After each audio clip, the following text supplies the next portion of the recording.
Can you hear it? The pulse of our region.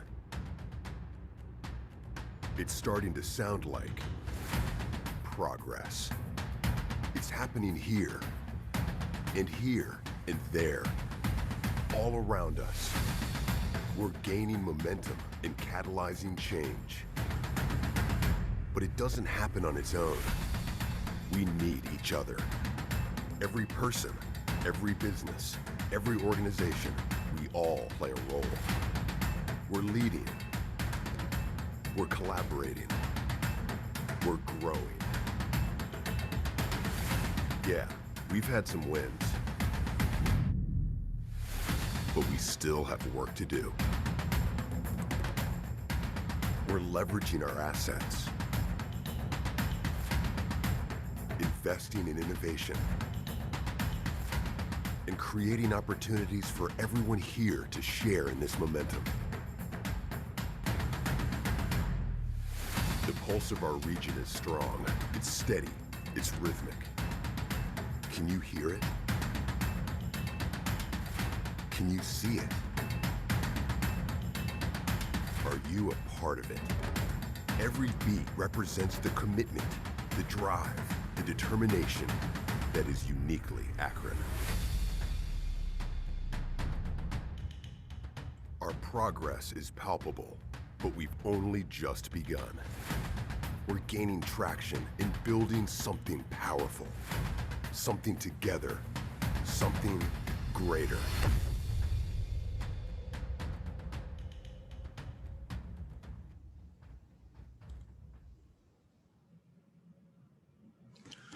Good morning, and welcome to the kickoff of the 2021 Greater Akron Chamber Leadership Dialogue Series.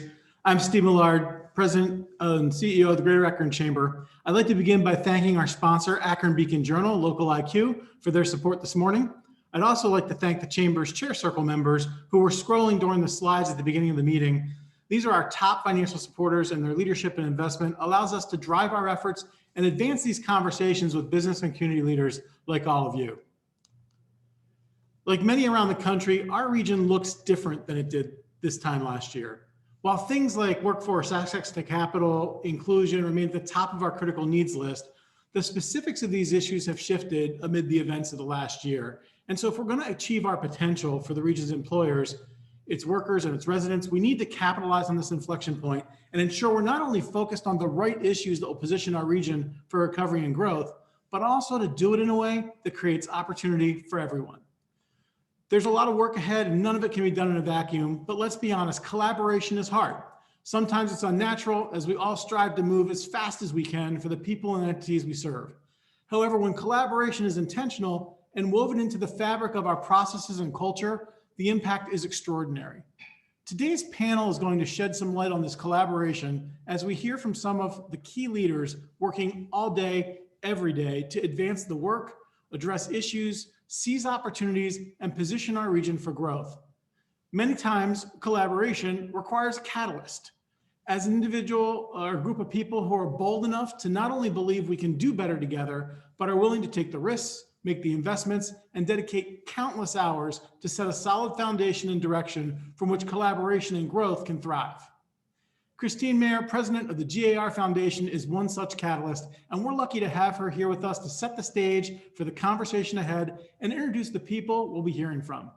Christine is one of the key leaders, drivers, and architects of the Elevate Greater Akron plan.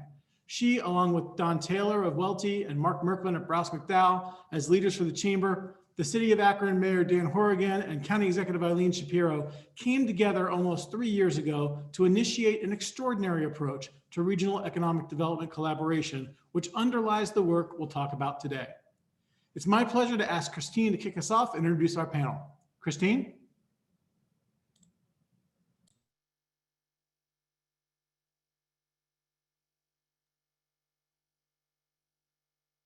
Thank you, Steve. I'm excited to be here with you this morning to share some background on Elevate Greater Akron and the leaders we have with us on the panel.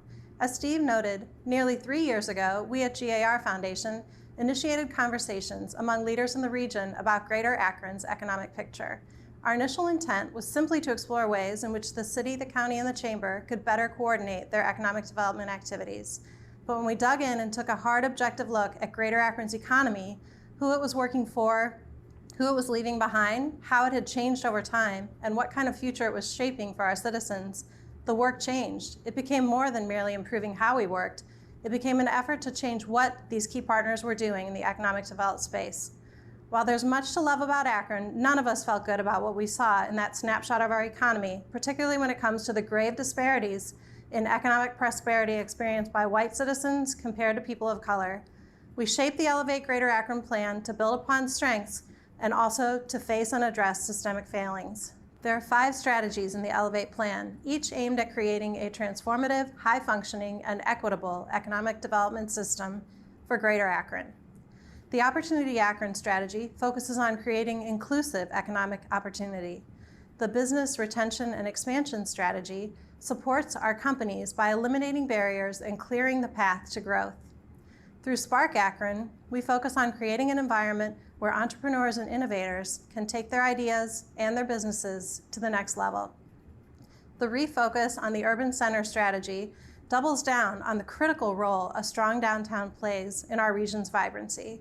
And lastly, the Elevate strategy recognizes the importance of ongoing thought leadership, research, collaboration, and accountability as we all work together to implement the plan successfully. Each of these areas plays a key role in the growth and recovery of our region. As Steve alluded to earlier, the events of last year inspired all of us to reflect on big questions. As the Elevate Greater Akron partners approached the 2-year mark of the initial launch of this plan, we too found it necessary to reflect and to ensure that our work is fully addressing our biggest challenges as a community. Over the last 6 months, the Elevate Greater Akron partners have assessed progress and impact. We have identified areas where we've fallen short, and we've taken stock of the changing economic development challenges facing this region.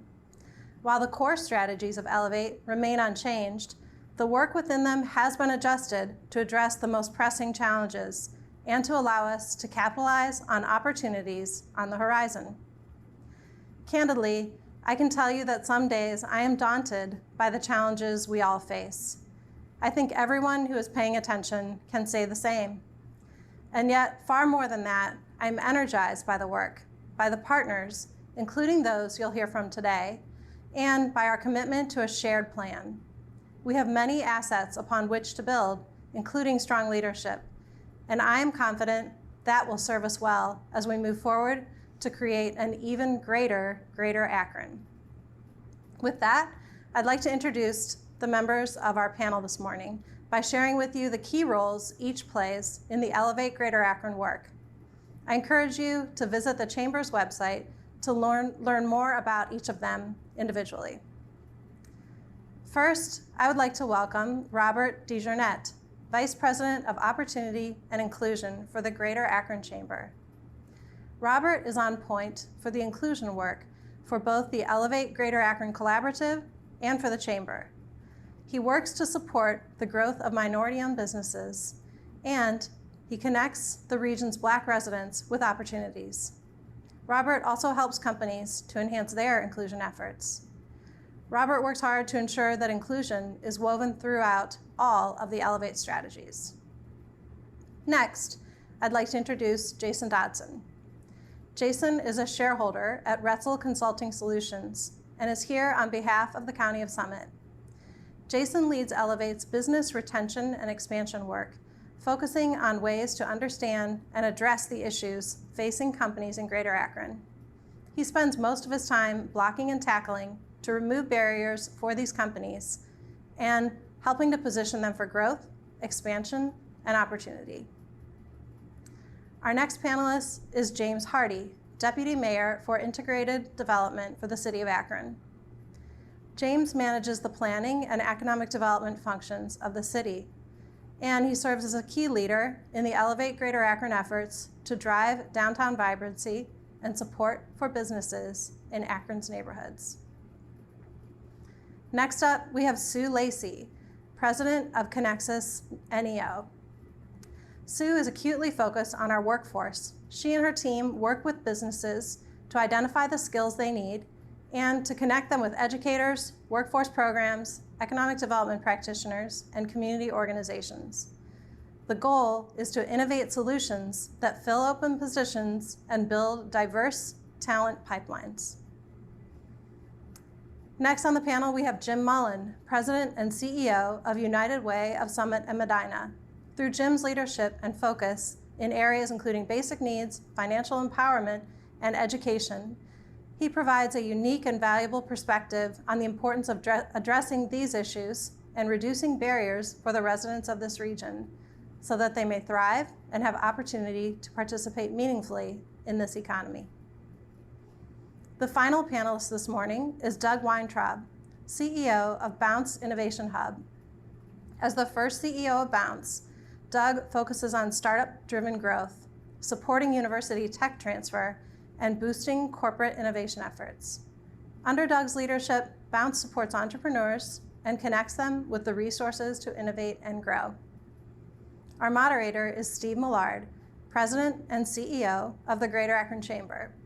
Like our panelists, Steve has been a key leader and driver of Elevate Greater Akron, and he continues to advance this work to create a transformative, catalytic, inclusive economic development system for this region.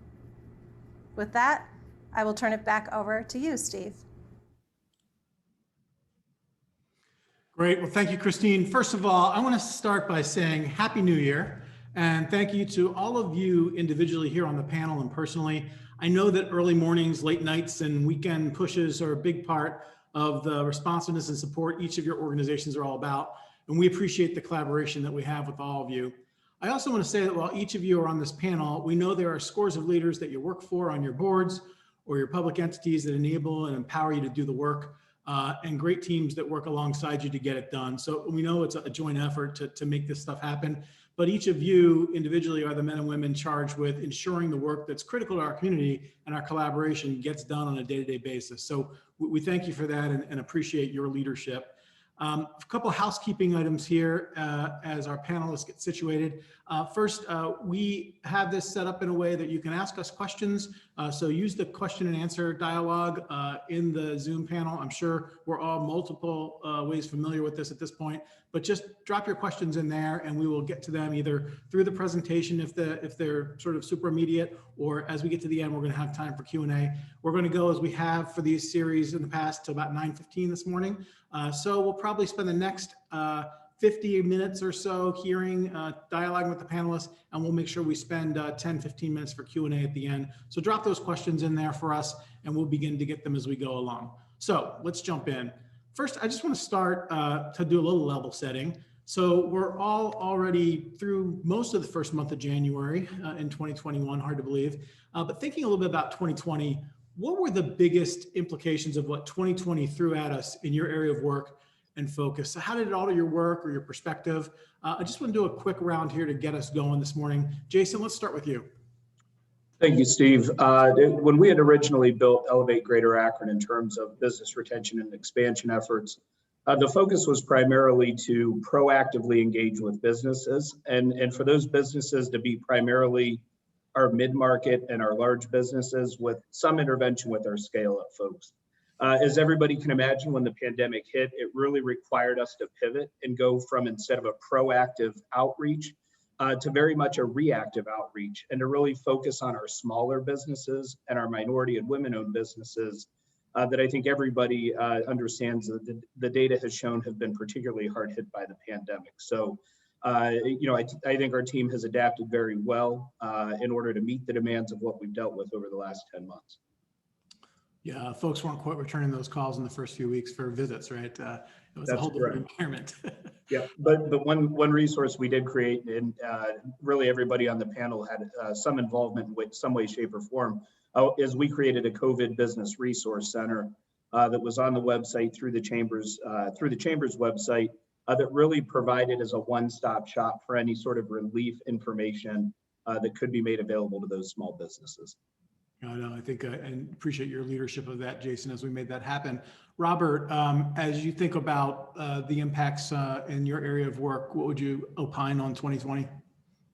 Well, I think 2020 kind of showed us what we already knew, that the Black population was disproportionately affected.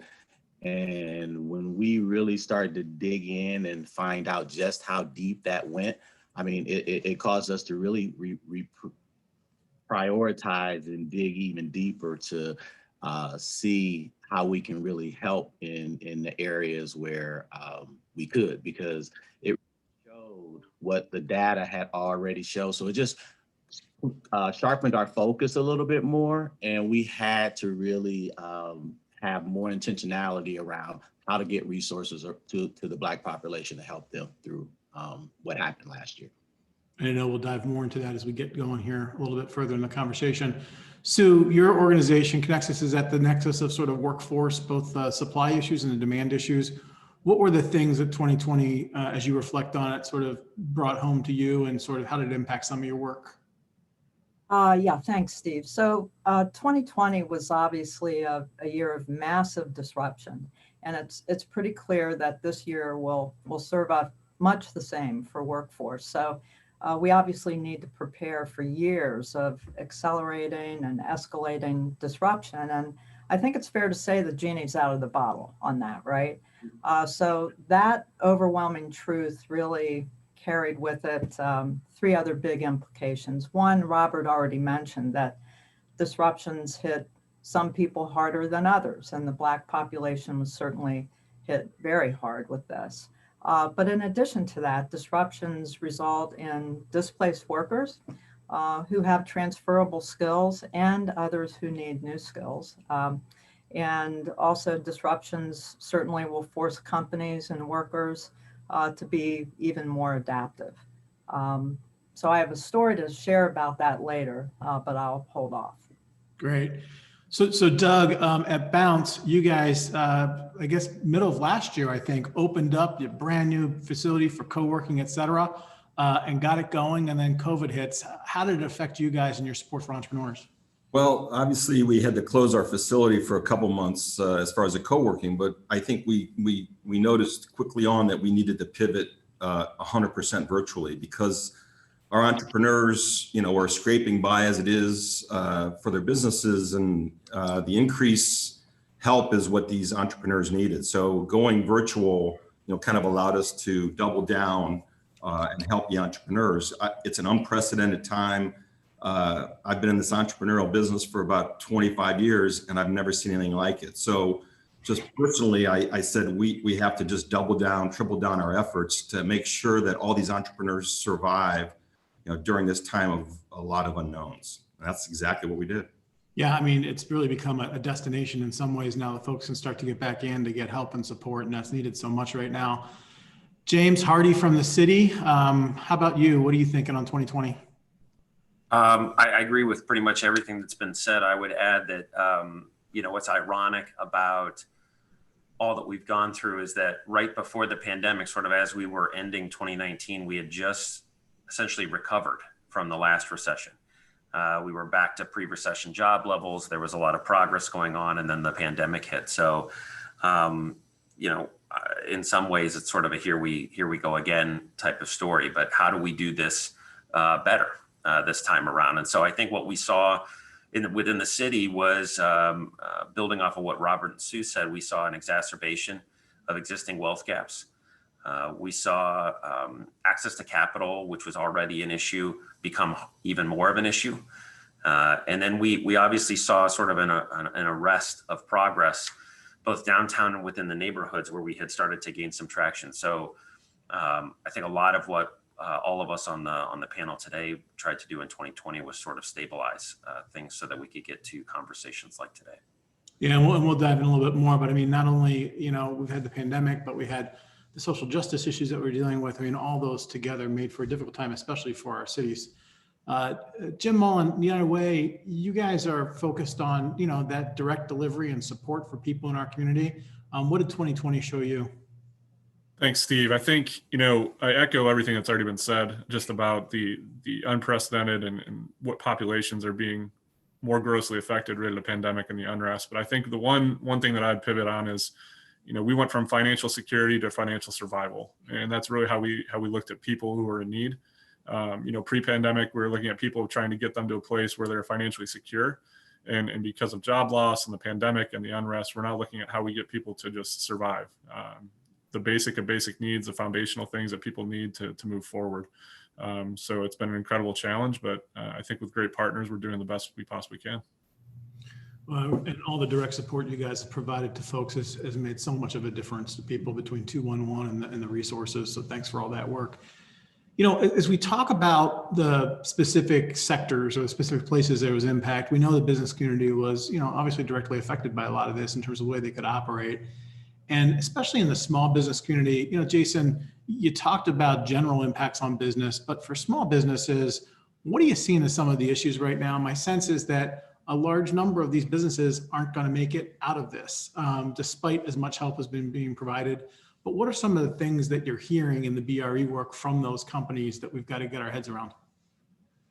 Thanks, Steve. So the two main issues that I think are out there are one, access to capital, access to quite frankly, funds to keep operating. You know, we certainly, I'm sure everybody on the panel, everybody in the audience is very familiar with the PPP program, which was really the main program from the federal government level. I think there was also a lot of work done here locally in terms of developing new programs to provide access to those local small businesses, or access to capital for those local small businesses, as well as just some of the grant programs that the chamber and the county and the city partnered together with, and some of the other local institutions developed as well. You know, I know we're going to talk a little bit more about access to capital, so I won't go into those big programs. The other dynamic that we are seeing is a very difficult situation right now for folks' workforce, and more specifically, the availability of workforce. So going into the pandemic, the concern with workforce was more, how do we train and skill folks for the jobs that are there? Quite frankly, right now, we have businesses that just cannot fill the positions they have. One example, company has about a 400 employee capacity. They are currently open 100 positions. And that's a locally owned family business.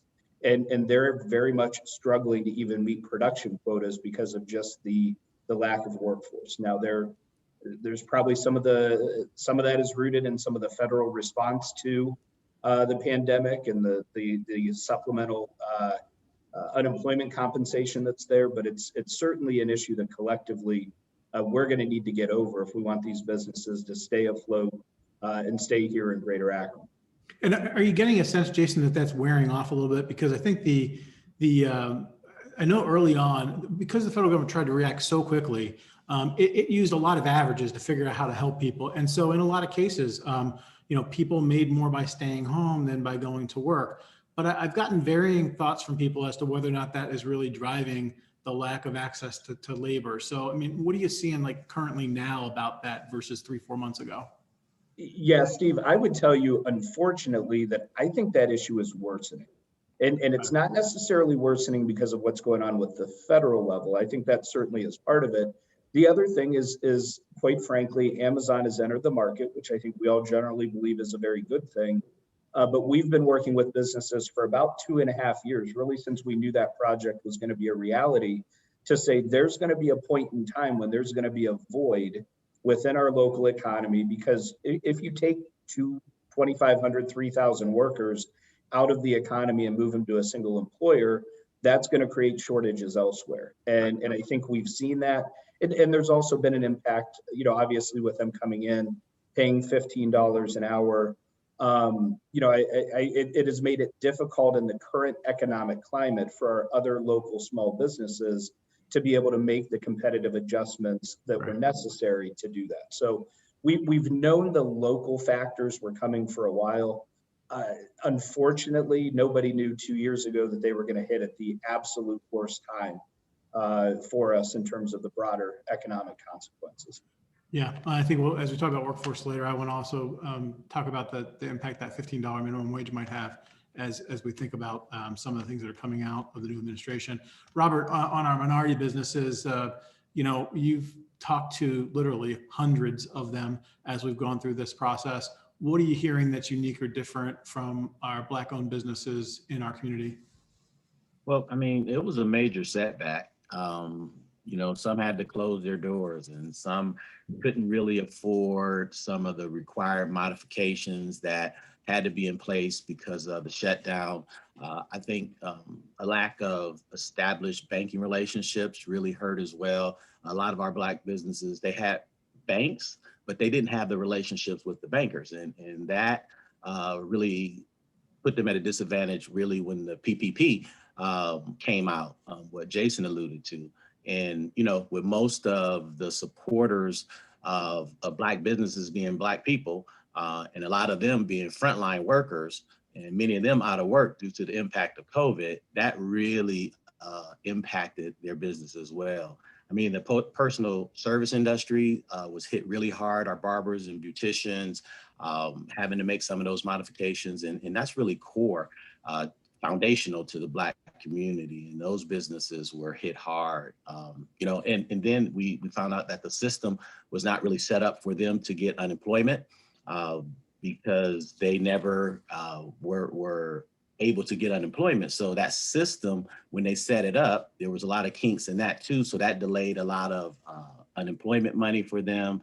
And, you know, with Black businesses primarily supporting Black businesses more than white businesses, or white community supporting Black businesses, it really hurt. And their overhead was so high, most of them really couldn't afford to keep up. Yeah. And, you know, I know we're going to get on this a little later though, but what Jason said, it really hit me about the workforce and how you have all these folk businesses with open positions to fill. And I just really question, I know we'll get in this a little bit later, but, you know, what strategies are they putting forth? Because we have a lot of unemployed people. Right. I mean, you've got this combination of fear of COVID itself and being in an environment that may not be safe or as safe as one might like. And this whole issue of incenting people to work, or people feeling like they or can even work because they don't have the customer base they need. It's really a vicious cycle. Doug, as you're working, you know, a lot of companies we talked to, especially in the grant program, they were in a very fragile state, right? They were just starting up or just getting going or just trying to see some traction. These entrepreneurs and venture funds, kind of everybody took a pause for a moment. What sort of happened from your perspective, and sort of what were the biggest impacts in the population that you're serving? So I think if you just think about it, you have entrepreneurs who have put their entire life savings into a business and they're going down a certain like strategy path. And all of a sudden the pandemic hits. And the question is do we pivot? Do you continue down that path? So some of those propositions, those models were flawed because the products that they had just weren't a necessity at the time. So entrepreneurs are pretty resilient. So there's a lot of pivoting that's going on. I like to describe it as like a gigantic game of musical chairs. Unfortunately, the pandemic was the music and it stopped us. And so the entrepreneurs have to figure out what to do. So, but also what happens is when you see an increase in unemployment, what you see is a lot of businesses form. So I went on the Secretary of State's website this morning. There were 13,000 businesses that were formed in December alone. And in 2020, over 170,000 new businesses were formed, which means entrepreneurs and people are just thinking, you know what, I got a great idea. I have a new invention. I have a new way of doing something. And, you know, there's no time like the present. I may be unemployed. This is something I was thinking about. And it's time to react. So we think we're going to have a significant increase in applications into Bounce, and then people that are going to kind of need help. The trend in real estate also says that a space like ours might be more viable for smaller businesses, entrepreneurial businesses, than what some of the larger companies are going through that are having to deal with, you know, all this space and trying to figure out what to do with that. Also, you know, I think the co-working space is an opportunity for entrepreneurs to not have to worry about the overhead of an office and all the things that go with it. And, you know, setting up the right protocols allows us to kind of create a safe environment for people to come in and kind of work together as entrepreneurs like to do. You know, one of the things, I mean, for a while there, we were trending to where there were more business deaths than there were business startups. Do you know if that has sort of flipped in the last year? And I guess the other question is it a function of people just like, I need to eat, I'm going to start my own business? Or have people sort of have a mental shift to say, you know what, life's short, let me do what I really want to do? What are you seeing anecdotally in that space? I think there's a lot of things that I hear this a lot. People like say this 5 months is like 5 years. So all of a sudden people are catching up to what they thought down the road was going to be necessary. Well, the down the road is here and now.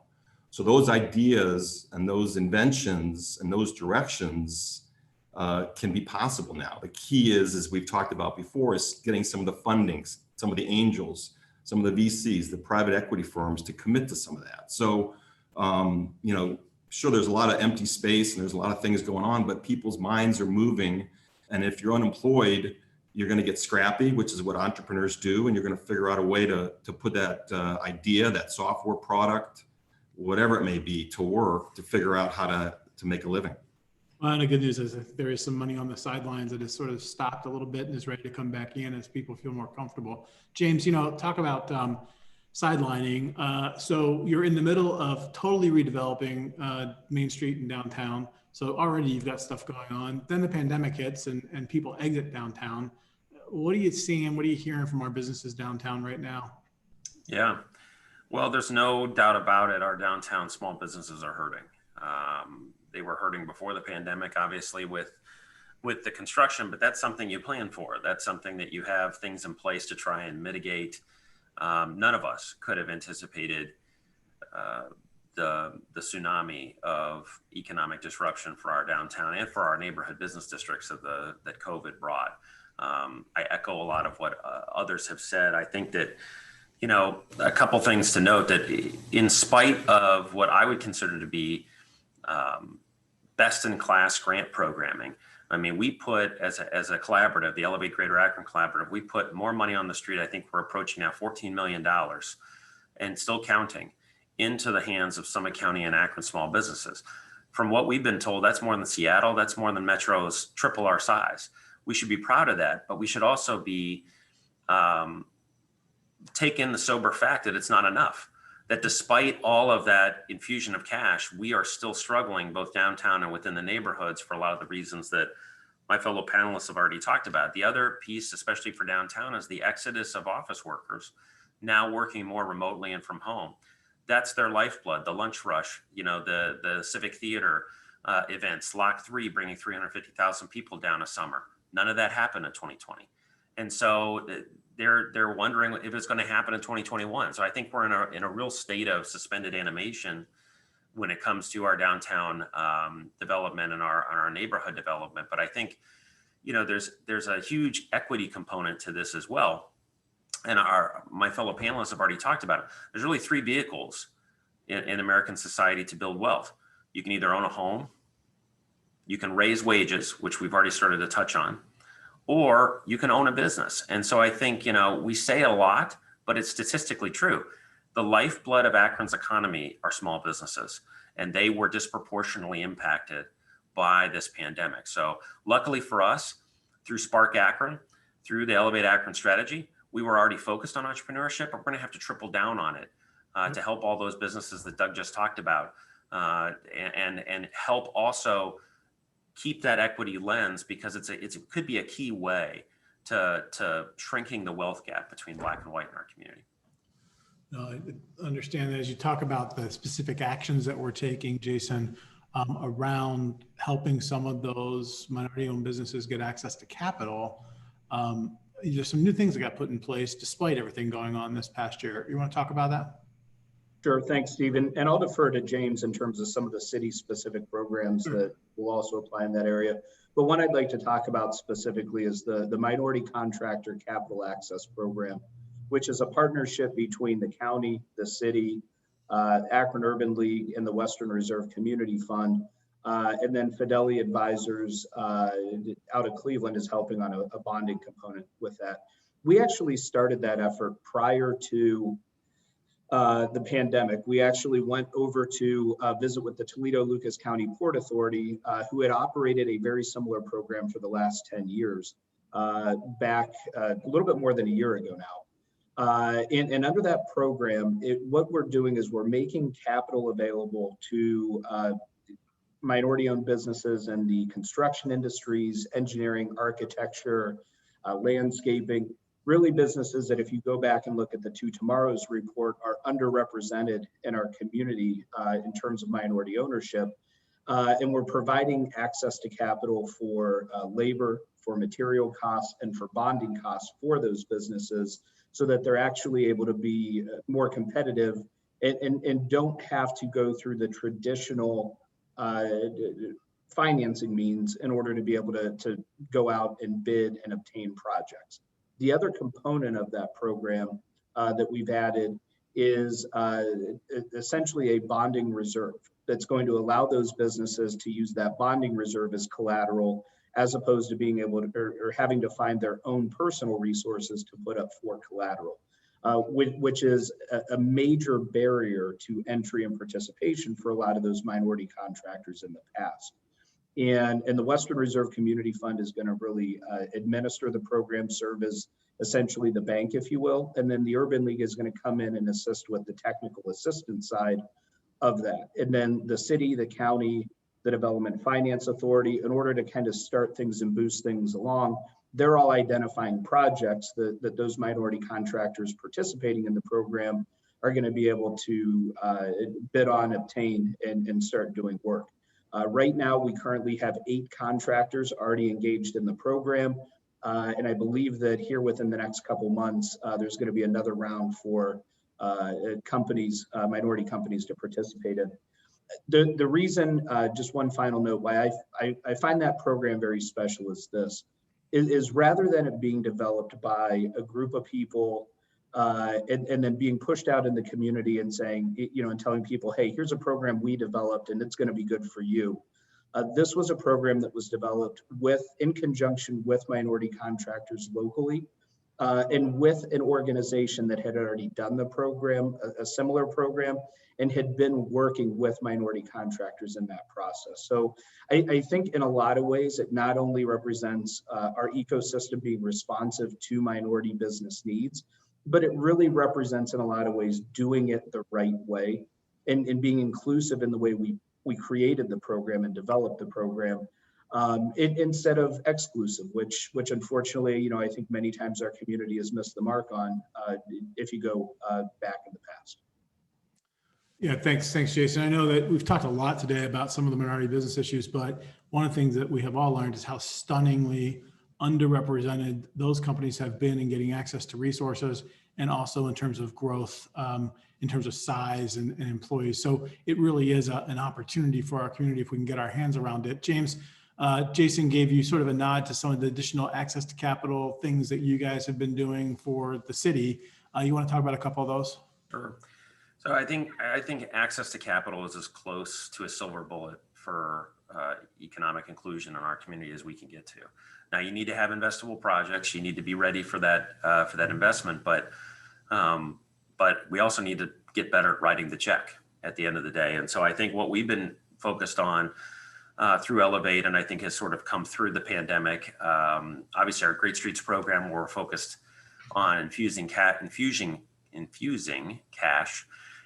into our neighborhood business districts and small businesses therein. Certainly downtown, we've been investing in the public realm, whether it's Main Street. We are teeing up with the help of the Knight Foundation and others, Block 3 and the Civic Commons, all the way through the Towpath Trail. Our Rubber City Match program is really aimed at making the match between young and old entrepreneurs of all backgrounds with the landlords that have vacant storefronts in our neighborhoods. And that honestly launched like the week before we went into the stay-at-home order. So we're working through that. But I think some of the biggest things that we've done coming through, and Mayor Horgan really challenged us, and really Elevate Greater Akron challenged us to be more systemic in our response. We created the Akron Resiliency Fund at the Western Reserve Community Fund of the DFA. A lot of acronyms that we can spell out for you, but the Resiliency Fund is, we put $2.5 million of our COVID relief money that the city received into a revolving loan fund that is aimed specifically at low to moderate income areas of the city that have experienced redlining, that have experienced disinvestment, so that we can start to target our dollars a little bit more intentionally. It was also designed to be a great low risk investment for private capital. Once WRCF gets their CDFI designation, that should be, I think, a really attractive place for our banks and our other investment community partners to look at and making an impact. But I also think downtown, and we'll touch on this a little bit later, we're at a real pivotal moment for downtown. We knew we've always had these gaps in the capital stacks for projects downtown. We had them in the Bowery, we had them in the Law Building, we have them in every project we do. But then the pandemic hit, and there's corresponding capital crunches. And so we have yet to fix that issue. So I think if we want to see the downtown vision redevelopment plan truly come to pass, I think 2021 is going to have to be the year where we ask ourselves, are we willing as a community to raise the locally controlled funds necessary to make some of these projects go? And I mean, we have super big city expectations for this community in terms of what we need to do. But we have shallower resources than others based on just history and based on who we have to contribute. So I think that's going to be critical. We'll get more into that, I think, as we talk about downtown development. Doug, once they've got the money, right, part of the issue is how do companies get the help to do the right things with it? You've kind of launched a few new things at Bounce around helping companies, and you got some stuff that had been ongoing for a while. Talk about some of those. Well, I think the good news is the city had a vision a while ago, over a year ago. So the good news is we were up and running, and we didn't know we were preparing for a pandemic, but we were out there underway. So many of the programs that we're just getting ready to launch were kind of coming online when the pandemic hit. So the key there is just kind of working collaboratively between all the different groups that are out there. So you had the Urban League, the MBAC, the SBDC, the Research Foundation, and then Bounce. And the key was trying to coordinate those resources. So we got off running, and then unfortunately the pandemic hit. So one of the programs, I don't think that James mentioned this, but was the Rubber City Match Program, which helped when we launched a program within our group called GROW, which was focused on mortar, which is helping entrepreneurs kind of apply and get inside and learn a lot about their ideas and their business, and how they can move that forward. So that was a key program. The entire GROW program was a key program that was put in place, before the pandemic. So we were able to get that up and running, virtually, which unfortunately you want to see eyeballs to eyeballs for entrepreneurs, but it's the best we could have done. The same thing happened, with our software accelerator program. So, we've had well over 20 businesses that have worked through that program. And of course, the incubator, we're sitting on 300,000 square feet of space. And actually, during the pandemic, many of our entrepreneurs, as I mentioned before, some of the businesses expanded, and even within Bounce, we had some of that. So many were deemed essential, and we're able to continue to grow. Having the entrepreneurs and residents kind of work with them was a key area, and we didn't let up on the GROW program, as I mentioned. It was a new program that came together quickly. The local foundations did an outstanding job working fast and furious to raise the money to put it in place. And then, we got hit in the face, but we just kind of persevered through it, as entrepreneurs do. We didn't wait. The other thing that we did is we put in place a program in conjunction with a lot of professional organizations, service organizations, lawyers, accountants, to provide donated services to companies that needed help trying to figure out how to maneuver, how to start a business, how to legally get the ID numbers, even how to apply for the PPP loans, which is, we've talked about it before.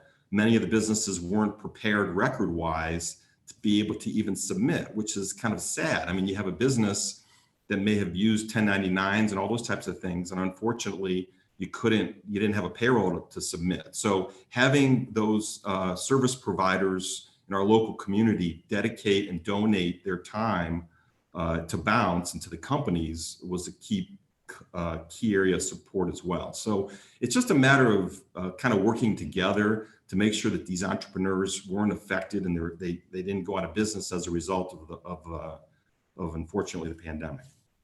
Yeah, if you're listening to this conversation and you are sort of working in a private business, you're hearing a lot about programs and initiatives and activity, et cetera. But I think the interesting thing is that every one of these programs are places where we're bringing real people together with those that need help to get the support they need. So every one of them, we've got some interesting success stories and opportunities there, but there's just so much capacity and help that's needed right now. It's a bit overwhelming. Jim, as you think about the work you're doing with individuals, we talked a lot about businesses just now and their needs for capital and support. Talk about what you're seeing right now as it relates to the need people have for help and what you guys are doing in that space.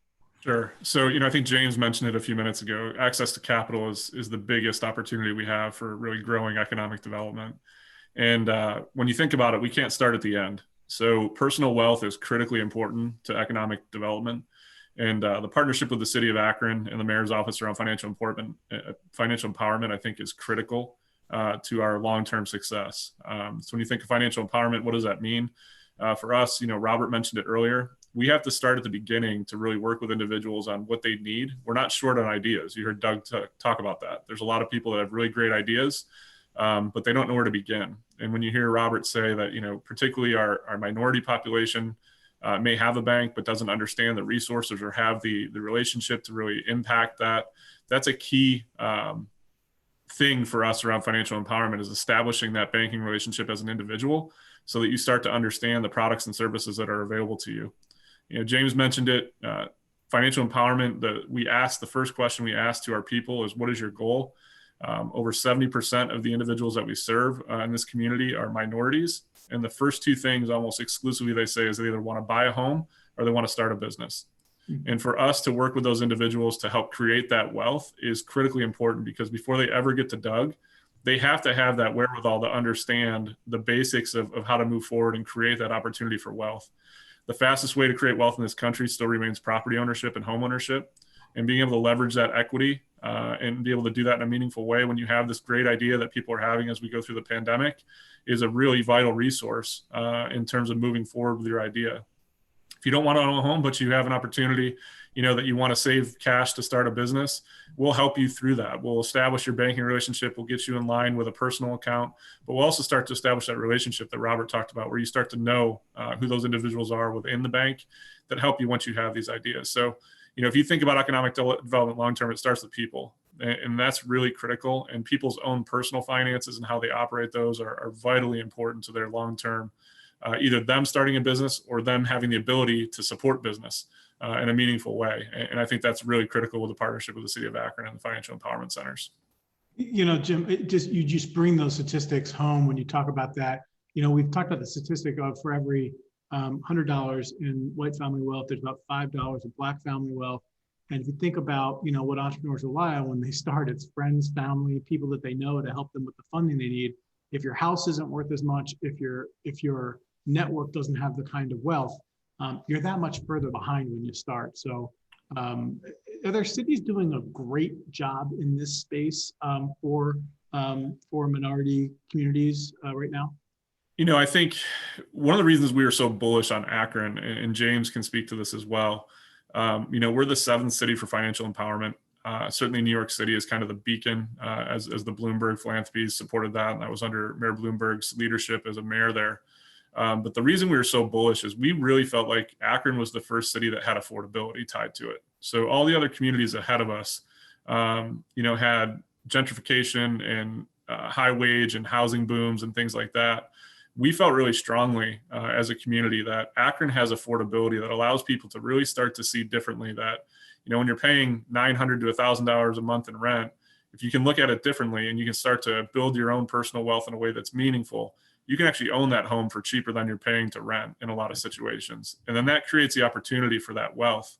Certainly, Steve, you're exactly right. We may not have, the $200,000, $300,000, $400,000 average house sale in the city of Akron, but we have affordable housing that allows you to build that equity more quickly, that then allows you to reinvest in the community and get to places like Bounce and Doug when you have that great idea of wanting to be an entrepreneur, or what Robert talked about earlier with, a small business, Black minority owned business that wants to do service industry. You're more accessible in this space in Akron than I think anywhere. So I think we're doing it very well. I think it's still in its infancy, and we continue to grow it. We've moved, from 2 coaches to 7 coaches in the last 12 months in the middle of a pandemic to give more access to resources in this community. So, just heard great things about the work that they're doing. So we talked a little about capital. One of the other issues we outlined was workforce and workers. So as you're talking to companies right now, how has their needs changed? How have the needs changed a bit?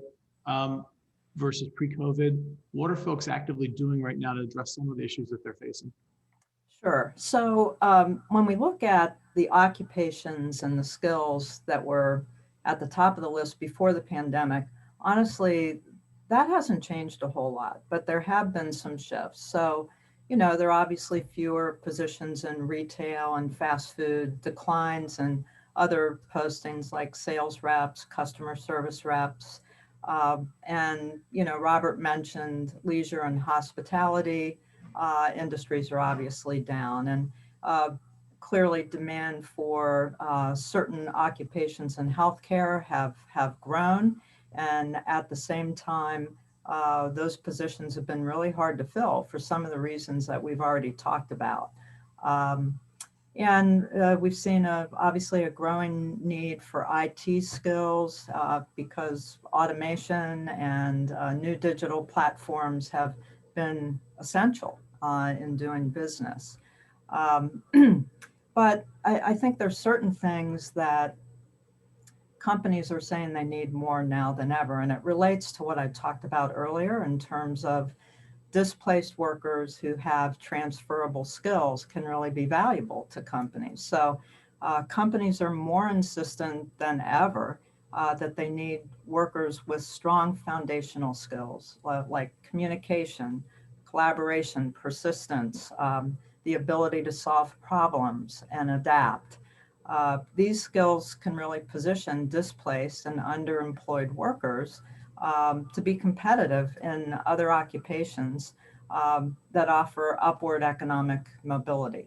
So, companies are partnering with education and starting their own programs in some cases to help students and adults gain these skills. So, for instance, businesses have been partnering with the College and Career Academies of Akron since the beginning to establish the Portrait of a Graduate, which is a set of these skills that are integrated throughout the curriculum. Companies help create that, and companies are now working with the district to verify those skills upon graduation through the Ohio Means Jobs Readiness Seal. I want to give a shout out to Akron Children's Hospital for their Career Launch Program, which really includes employee-to-employee mentorship, in addition to the tuition assistance programs, so that employees gain these foundational skills that are valuable no matter what occupation we're talking about. I mentioned in my opening comments that companies really do need to be flexible and adapt, and so do workers. So I want to just give an example. Excelsior Marking is a company that's been in our community for over 100 years. And, in the pandemic, they pivoted their marking and signage business to produce plastic barriers for restaurants, schools, offices. That entire new line of business prevented layoffs, required flexibility as well as other skills. And so a newer team member was hired who had previously been in retail, and they hired him for a delivery position. He was doing such a good job that they invested in training him with new skills so that he's now the head plate maker and doing really well. So Connexus had to pivot to provide the information they needed during that transition and make the introductions to the resources that they needed. And it worked out really well. So it's an example of how we need to adapt. And just two other quick examples, because I think they're instructive. Again, to respond to the needs of the workforce, Jason mentioned how difficult it is for companies to access talent. I mean, it's growing in its significance. So Landmark Plastics produces horticulture containers. And of course, because we've all been doing a lot more gardening, they're increasing their production. So they needed to provide more flexibility for workers so they could fill all these shifts. Their regular shifts were working overtime, and they created a new weekend shift at $15 an hour for parents, working parents who had their kids at home. and it's worked out really well. So there are other examples, but I think those are some of the things that companies are doing, and also working in neighborhoods. I know we're going to talk, Robert and I, about the Raise Good Jobs for Greater Akron initiative, but SUMA and the Well CDC recently launched and completed a pilot for a first cohort where SUMA employees were working with moms in the neighborhood, providing free sessions on career development, digital skills, financial literacy, mental health, all while building a relationship with current employees. And 4 people were offered jobs. I don't know if they're actually going to accept. And 3 of the 4 were women of color. So yet another example of how new strategies can really be effective. So Robert, pick up there and talk about the work happening to connect some of our workers, our underemployed workers or unemployed workers with the promising and good jobs. And just for those who are listening, these are jobs that can either start at $15 an hour plus benefits or get there within a couple of years. Talk about what's happening there. Yeah, well, workforce is come to the top of our priority list with not only Opportunity Akron, but what we're doing at the Chamber as well. And I mean, you mentioned $15 an hour. Many organizations are not willing to pay, or some can't pay because of internal equity issues, but that has to be addressed because some are doing that. But our focus is really going to be more on connecting with employers and targeting neighborhoods to bring more awareness to some of these open positions. And really, we're going to be focusing more on the underemployed and connecting them to the opportunities, because you have a number of people who are degreed and underemployed, making less than the $15 hour wage. And it's a lot due to just lack of opportunity. And when we talk about networking, opening up those networks so that we can provide these opportunities to those individuals, and working more closely with our service organizations like Ohio Means Jobs, Akron Urban League, on helping to upskill and prepare our targeted population to be better prepared to compete. Because the work that we're doing at the Chamber, I mean, we have positioned ourselves to be that catalyst connecting the dots, and the outreach efforts is the core focus of what we really need to do, utilizing the grassroots approach to really showing the value to our businesses by broadening on those networks and allowing others to come in through those networks so those opportunities are presented. I think that's such an important piece to connect people to those resources. Jim, Sue mentioned a little bit the work that College Career Academies are doing and that APS is doing. You guys have played such a critical role there, connecting employers to that work and dealing with the students and the youth in that. Can you talk a little bit more about that? Yeah, I think the work with the Akron Public Schools is critically important, I think, to the long term. It certainly is not the immediacy that we'll see recovering from a pandemic, but if you look at the Elevate Greater Akron plan, in our focus on particularly the minority community, to ensure that kids graduate from our largest urban school district ready to advance either into a college career or enlist in the military is critically important. And that doesn't start in high school. The earlier we can start with kids prior to even kindergarten, the more success we're going to have in terms of kids persisting through the system and then into sustainable adulthood.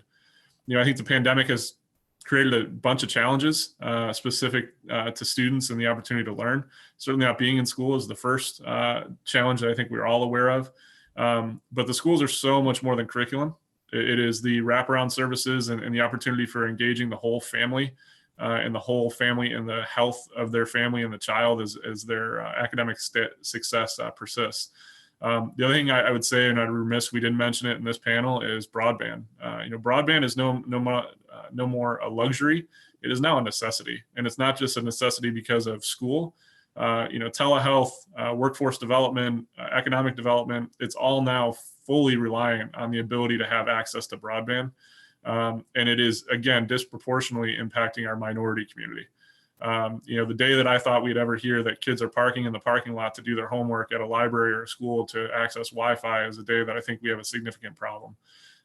So as we think about, the work of the APS and the education, I think it's critically important that we continue to have companies and individuals that see this as an important long-term solution in avoidable situations that we see that has persisted as you look at the Elevate Greater Akron plan. Yeah, I mean, think about that. Many of us are fortunate enough to we're dealing with our kids with education right now. Their schools are even giving them the equipment. And so you think about not having access to the basic connectivity. How do you get anything done? It's very difficult. Lots more work to do there. So as we think about, I guess I want to sort of close off with a couple of questions here before we get to our Q&A. Lots to do. You've all outlined what's happened. You've talked about things that you're thinking about or the key issues that we know we have to address. Talk about what's going to happen in 21. It's going to be catalytic from the work of your organization and your team that sort of helps get us to the next place we need to be. We know that the endpoint keeps changing with different issues that we're dealing with, and we don't know when all this stuff gets back to normal, whatever that is. But Jason, as you think about the work in BRE, business retention and expansion attraction, what are some of the catalytic things that you're thinking about right now that you think are going to help us move the needle a little bit more? Thanks, Steve. So two I want to highlight this morning. The first is we're really shifting our a little bit of our attraction strategy away from just a simple site selection. So a business is interested in coming to this area. We identify potential land and buildings and send a list back to that company and see what happens. To really more of a site development strategy. And the reason why is Greater Akron and really Northeast Ohio as a whole really suffers from an inventory problem when it comes particularly to usable buildings. Buildings 100 years ago when they were built for manufacturing were 12 to 14 foot high ceilings, and you built upwards when you needed to expand. Modern day manufacturing requires 24 to 40 foot high ceilings. They require open, large open areas, 50, 75, 100,000 square feet plus. And unfortunately, what we're seeing in the market right now is we just don't have a lot of property that can be responsive to the requests that we're receiving. So we're working with each other locally, along with Jobs Ohio and Team Neo, to really identify how we can open up more land for development. The Firestone Business Park is a good example of an intra-city approach where we took 14 acres of land. And I think anybody who drives down South Main Street right now sees the 100,000 square foot building going up that Pleasant Valley constructed as a result of us opening up that land in that industrial park. The other approach or the other key initiative we're going to focus on in 2021 is going to be developing what we are calling right now our Business Resource Center. Really capitalizing on that work we did around COVID, where we really implemented a reactive approach, really pushed resources out to the business community, and then helped connect businesses with those resources, oftentimes all the way down to the level of technical assistance.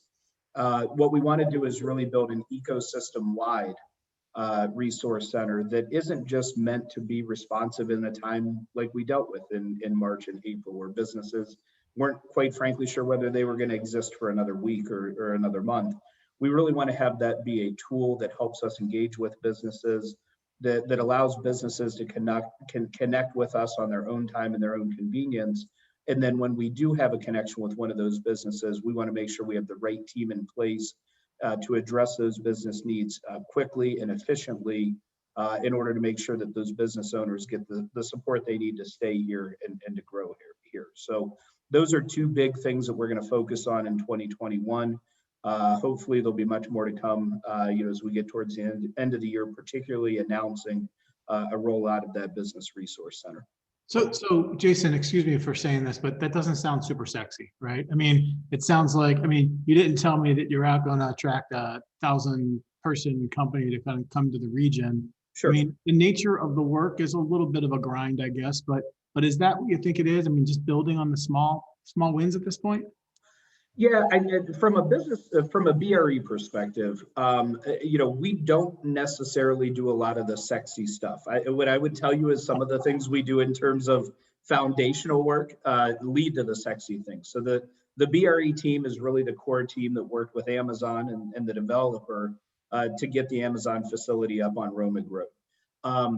But we try to focus on the building blocks and really focus on the local businesses, knowing that we really have the tools and resources in place when we get a large Amazon opportunity.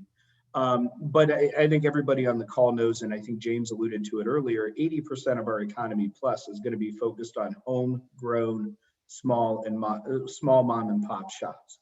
And if we're not focusing our effort there, and our focus is always what could we bring here instead of what can we grow that we already have, we're not going to be successful. And so go ahead. No, I was going to say 30 seconds on, because I've heard recently that this past year, the work that's happened in Northeast Ohio has far outpaced other parts of the state in terms of new jobs and investment, which is surprising in this environment. Mm-hmm. But are we seeing some movement towards reshoring, re-exploring places like Ohio, places like Greater Akron versus other opportunities more on the coast? Steve, I think there is a realization that the cost to do business is better here than where you have on the coast. We're currently working with a company that is looking to expand quite substantially, and these are high-tech jobs, probably pay in the $90,000 to $120,000 a year jobs.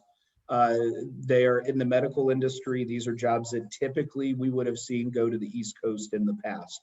I would tell you there's a 95% chance that those jobs will be located here. And we're talking close to 400 jobs at that facility. So I think you are correct that we are starting to see folks realize that you can do business here at 10% below what you're going to do on a national average. And in particular, when you look at the coast, it's going to be much lower than that. Thanks, Jason. I didn't mean to take you off track there, but I think it's just, I think there are some indications that we've got some real opportunity. Doug, talk about the couple of big things you think we've got to get done in your space.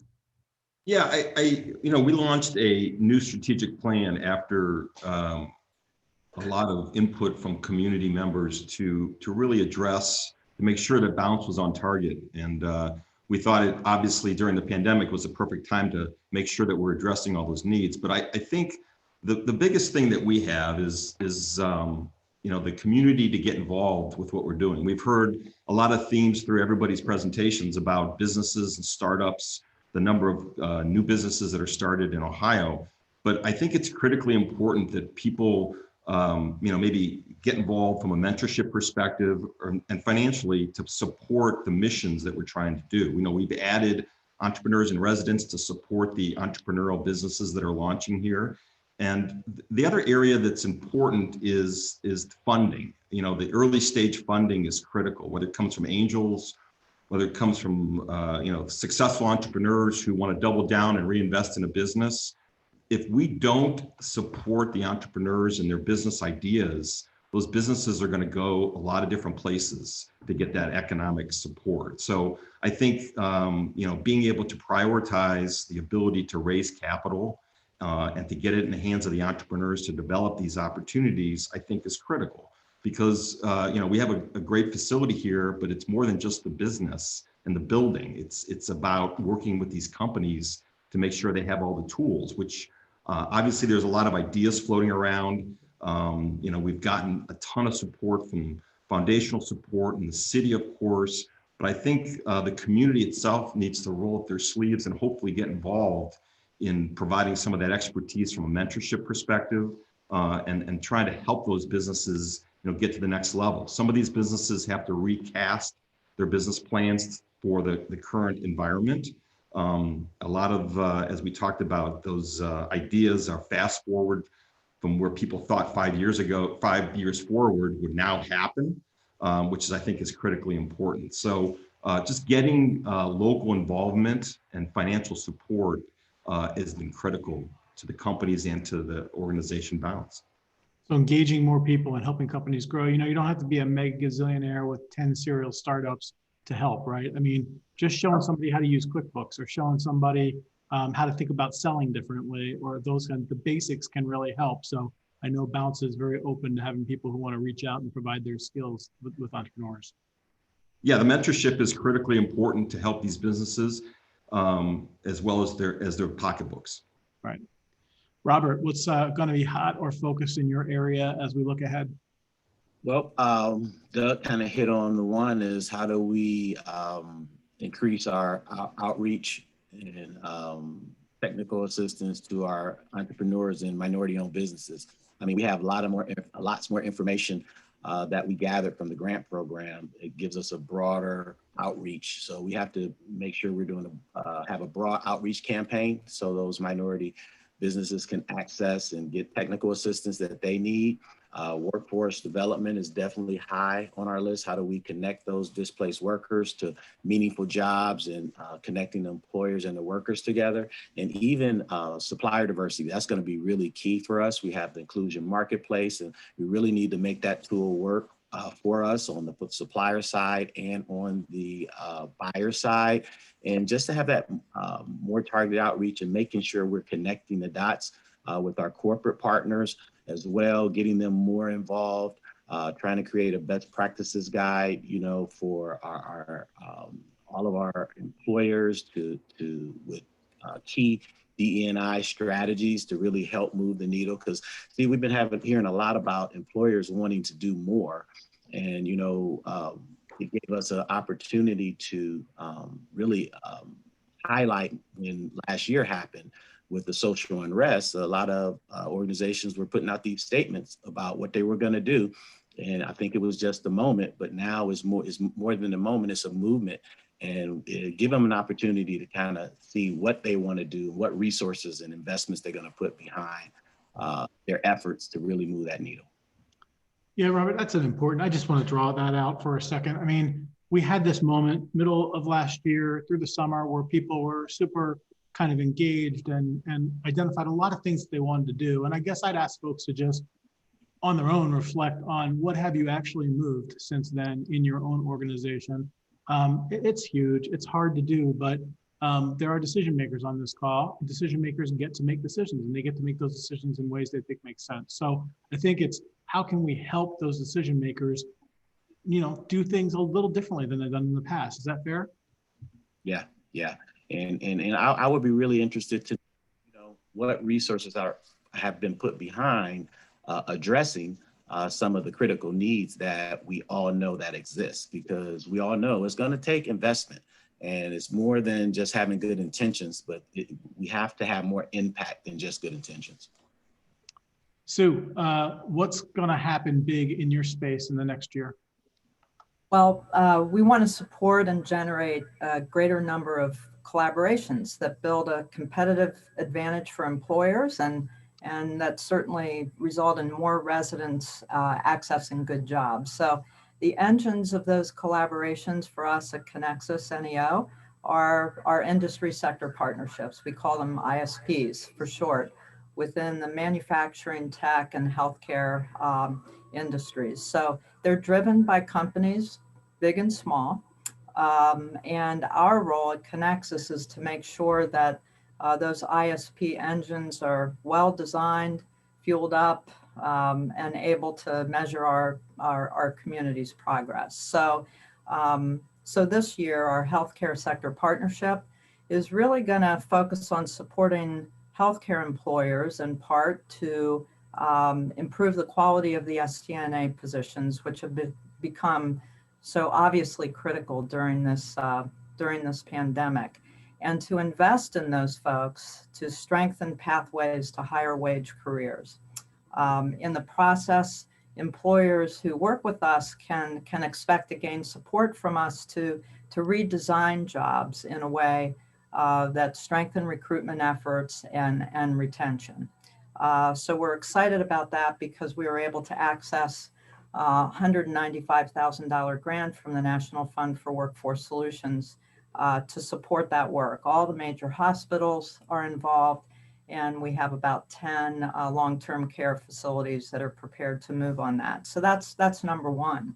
And our manufacturing healthcare sector our manufacturing sector partnership, that work's been successful in terms of working with middle and high school kids to encourage them to consider manufacturing as a viable career. And we've seen some increases in participation, but way more needs to be done, especially to engage displaced and underemployed adults. So next month, the partnership will launch an apprenticeship program supported by a Department of Labor grant in partnership with the Ohio Manufacturing Association and community colleges across the state. The first cohort will be trained by Stark State, with companies stepping up to support on-the-job training. And I'm excited to announce that Little Tykes and Steer Enterprises were the first to formally sign on, and the deadline is today for others to sign on. So we're excited about that. And then with our tech sector partnership, you know, we've talked a little bit about how the pandemic has really required that workers can work with machines and people very proficiently. And so that means more companies need more people with those kinds of skills, and they need people who can design, build, use, and maintain those platforms and keep them safe. So there are going to be a ton of positions that we need to prepare people for, and we're behind the 8 ball in that regard. So our tech sector partnership will be focused on that this year. We have a group of CIOs that have been meeting to really cast our vision, but also be very concrete and specific how partnerships with higher ed and community-based training programs like the Akron Urban League's Ignite IT program, which has shown some real success, that we can really build those out and have a training ecosystem that delivers the pipeline we need, because again, we're behind. And then the last thing that I'll say I'm really excited about is Connexus NEO. I think it was last week, received a state grant of $250,000 to support all of this industry sector partnership work. So that'll enable us to engage more companies, increase awareness about in-demand occupations, and certainly expand attainment of industry credentials that companies need. Well, most importantly, having companies working with each other to set their plans around workforce. So as we pivot here, Jim, to the end, 2 biggest things for you, United Way this year, and then just any final thoughts. And I'm going to give you each about 15 seconds for a final thought, and then we'll go to Q&A. Jim? Yeah, I'll be quick. You know, I think everything that everyone's been talking about this whole hour or so is really important. But, you know, for us, the most important thing for 2021 is we can't continue to leave people behind. So we're growing, we're expanding, we're doing everything we possibly can around that foundational work that needs to happen to ensure that every person in this community has the same opportunity for success. You know, 2-in-1 has expanded dramatically. Our financial empowerment centers have expanded dramatically. Our family resource centers within the schools will go from 2 to 5 in the next. So every cluster but Firestone will have a family resource center by the start of the next school year. And our goal is to have a family resource center in every cluster within the next 2 years. So that's what it's about. You know, all this is really important, but we can't continue to have the gaps. We can't continue to have the people that are continuing to fall behind.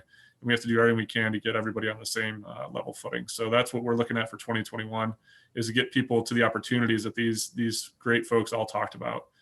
Tremendous amount of opportunity, but people got to be able to see it. And that's our job. Thanks, Jim. Thanks for the work. Jason, last thought.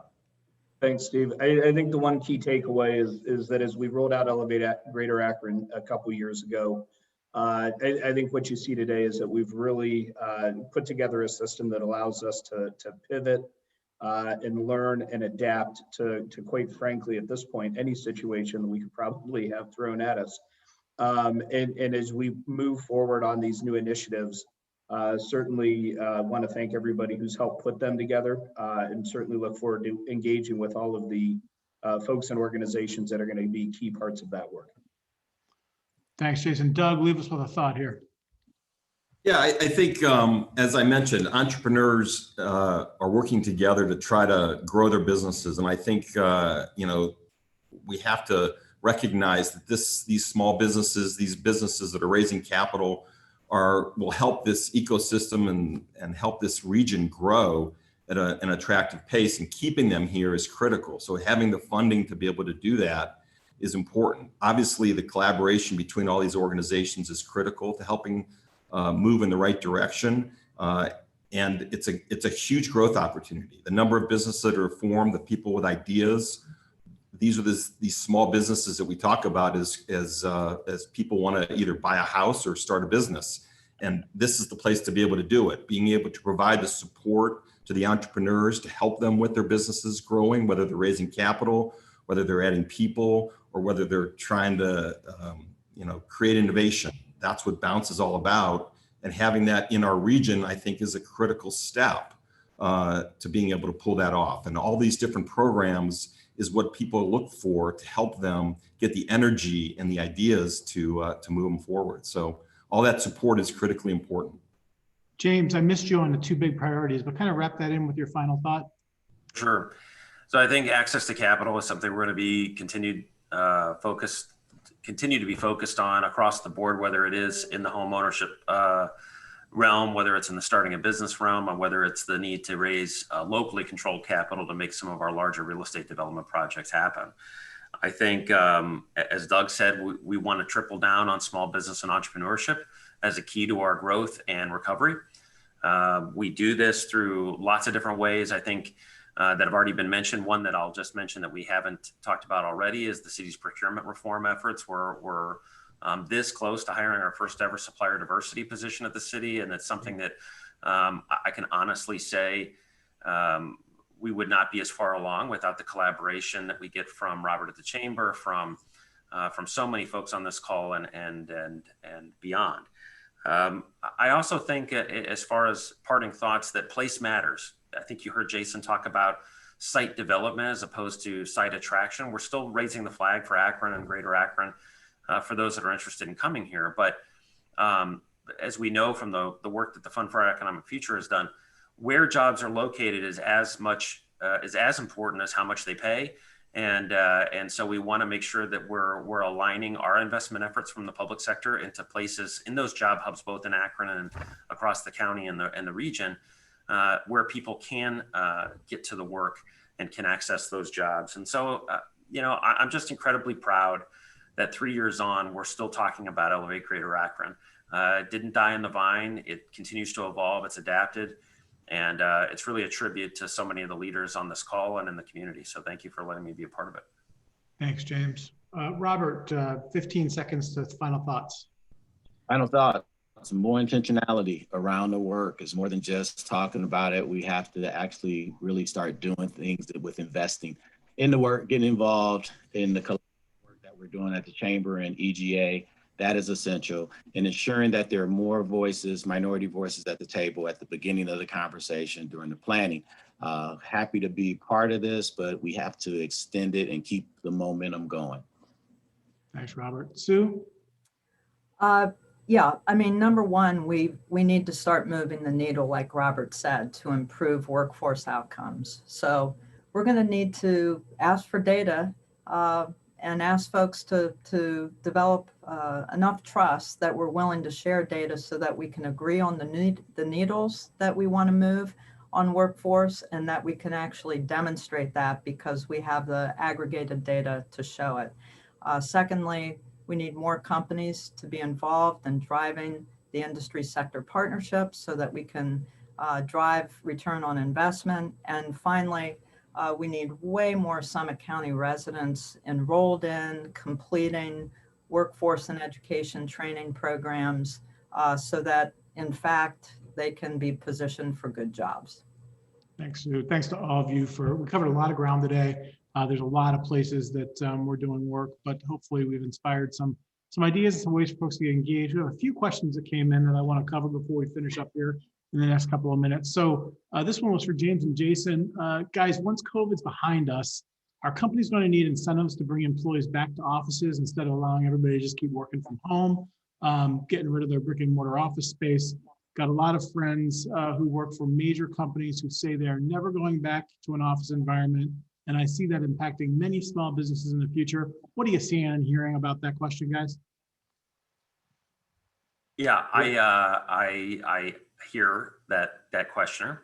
I can't wait to get back to the office full time, but to each their own. And I think there's a couple different things that we're thinking about. So to answer the question directly, I don't think we know yet exactly what it's going to take for folks to come back to the office. We don't know what that's going to look like. I think the whole office space from a real estate perspective is a trend that still has a giant question mark.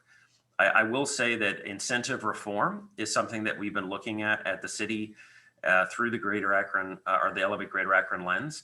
And when I say reform, I mean, if we're going to invest public dollars, I think we need to start asking a little bit more than we have in the past of our companies from an equity perspective, from a pay perspective, from an investment perspective. And so we're looking at that. We're hoping that that is something that can come out in 2021. But I think generally speaking, I don't think we know yet exactly what's going to happen in the office realm. Jason? Anything you'd add to that, Jason? Yeah, I mean, I've actually heard very conflicting viewpoints within the real estate sector from brokers, agents, experts as to whether or not they see a mass migration to in-home workers, or whether this is just a phase or a situation we're going to go through, and that for the most part things are going to go back to where they were before. I think the reality is, like many things, it's probably somewhere in the middle. I think you're going to see probably reconfiguration of office spaces. I think there's going to be new ways of doing business that are going to come out of this.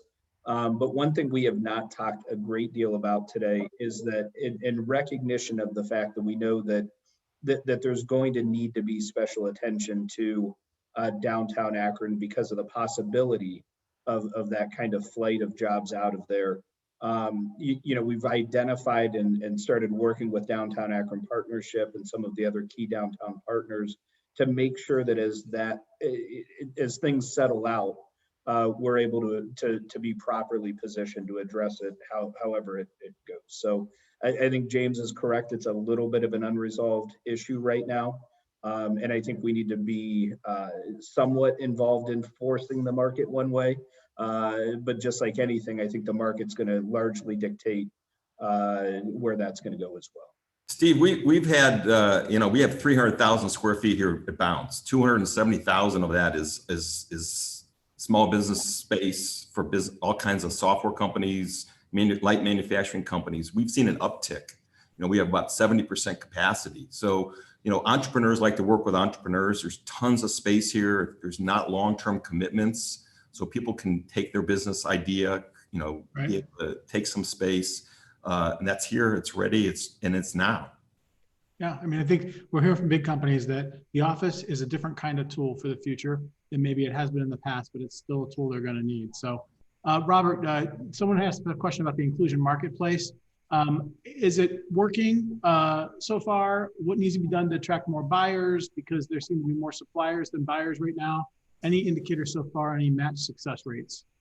Yep. Well, end of last year, we did some extensive outreach efforts to populate the inclusion marketplace. But now this first quarter, we have to make it work. We have to make the tool accessible for the buyer and the supplier. It's going to be based on the utilization. So we have to do a lot more work in helping to make those matches work. So hopefully by the end of the first quarter, we'll see those deals that are being done. Great. So a lot of investment there for us in the first quarter too to make that work. I'm going to ask this question as the last one. It's a big one, but just initial thoughts on the proposed $15 an hour minimum wage. We have employers that have already gone there. Children's, we have a couple of hospitals have done it. We've got, Amazon. What do you think about that in the short term? I don't want to get into big policy back and forth, but just, do you think it will have an impact or not? Who wants to jump on that? I will. I think it'll have a huge impact. It's going to be a cascading impact too, because those who are not at that $15 wage, they're going to probably lose some of their employees to those who are at the $15 wage. Yeah, I'll just add quickly, we did that as United Way. We're now a $15 minimum wage organization. I think there's challenges to it that people don't talk enough about, which is the benefit cliff. Yeah. There is real issues when you increase the minimum wage to $15 when people are receiving subsidies for childcare and other things, that we can't do one without really thinking about the whole system. But I am obviously bullish on it. I think it's the right thing to do. We offer free medical benefits to our employees as well. to close that gap. So there's things that I think people have to do to understand that there's other issues beyond just the $15 an hour wage. Yeah, and I think that companies have already responded, not only in inching up their hourly wage in many cases, but talking about their benefits in a way that really attracts workers to a company that's going to invest in them in the long run. Right. Well, I think that there's going to be a lot of discussion about that, but I think that there are issues to be dealt with, especially benefit cliff is something most folks don't understand, that actually could hurt employees in some way, but that's not an excuse not to think hard about it. And we've got to really figure out how it's going to benefit both our companies and our people. Yeah, I think that's going to have to be the last. Oh, I'm sorry. Who was saying something there? I was just going to say, if the minimum wage had kept up with inflation, we should be at $23 and change. And so I think $15 an hour is honestly the least we could do. Well, there we go. So, so thank you to everybody for joining us today. Thanks to those of you who were able to be a part of this. We've got a lot of work ahead of us, but this team, I just have to say, it's been an absolute pleasure to work with all of you. I'm still saying I'm relatively new to the community, just a couple of years here, but the collaborations here are unlike anything I've seen in our region or nationally. I think we're really working well together to get some things done. So thank you for the work you do every day for that. There is place for anyone who wants to get engaged in this work to do so. Reach out to any of us. We're happy to talk ad nauseum about our work with you and help you understand where you can make an impact, because you've got to help us lift this incredible amount of work we've got to do for the community. I just want to thank our sponsor again, Akron Beacon Journal Local IQ, for their support this morning. This session was our kickoff. We've got some great content lined up for through the year here. If you'd like to sponsor some of these sessions, reach out to me and let me know. It's a great way to get you connected to some of the interesting issues and dialogues that are happening in the region. Our next session is on Friday, February 26th at 8:30. I'll be having a one-on-one conversation with Rich Kramer, Chairman, CEO, and President of the Goodyear Tire and Rubber Company. We'll be talking about a myriad of things, including leadership, innovation, and what's next for Goodyear. You can learn more and register on our website, which I'm sure somebody will put a link in there. With that, thank you all for joining us today. I hope to see you at the upcoming sessions. Have a great weekend.